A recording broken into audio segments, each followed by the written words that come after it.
Ça que je fais, il est simplement scandaleux. Scandaleux. Vous allez voir avec moi.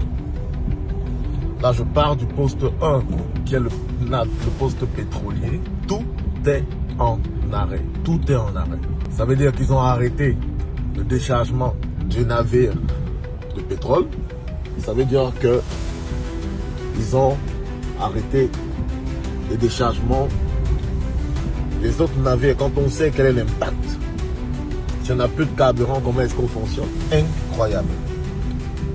Vous voyez l'impact que seul le transport des marchandises peut avoir dans l'économie d'un pays à cause du mouvement contestataire qu'on vit depuis 2 jours déjà.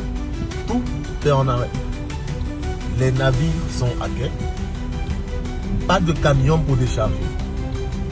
Pas de ressources humaines pour décharger. C'est juste incroyable. Incroyable.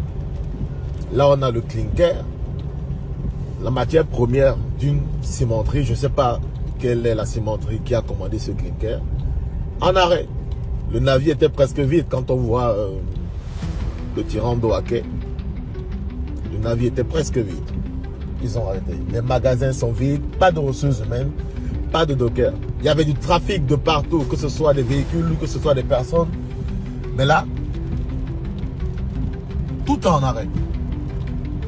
Alors les gens n'imaginent même pas l'impact économique. Et ça, c'est juste parce que les transporteurs routiers ont décidé de s'arrêter pour soutenir le mouvement contestataire. Incroyable. Imaginez l'impact économique dans le pays dans quelques jours. Imaginez l'impact économique dans la sous-région.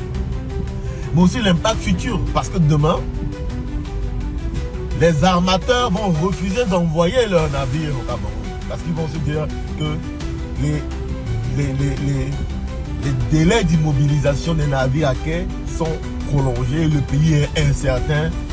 Nos navires ne partent plus au Cameroun. Donc, ça va être difficile pour les chargeurs d'envoyer des marchandises au Cameroun. Du riz, du sucre, du blé, du clinker, du pétrole, du sorgho, tout ce que vous connaissez comme marchandises qui entrent au Cameroun par la voie conteneurisée ou par la voie conventionnelle. Tout est en arrêt. Les magasins sont fermés. Pas de véhicules. Ici, c'est le blé. Nous avons les ensacheuses à quai. Pareil, en arrêt. Là, on voit un prestataire qui décharge le navire. Lui, il a quelques camions. Donc, lui, il doit certainement faire du portage. C'est-à-dire, il va décharger les marchandises à proximité, mais toujours dans l'enceinte portuaire. Bon, avec sa logistique, il peut se débrouiller. Mais il ne représente pas 5% de la flotte qui fait bouger les marchandises au Cameroun. Même pas 5%. Tout est en arrêt. Pas de ressources humaines.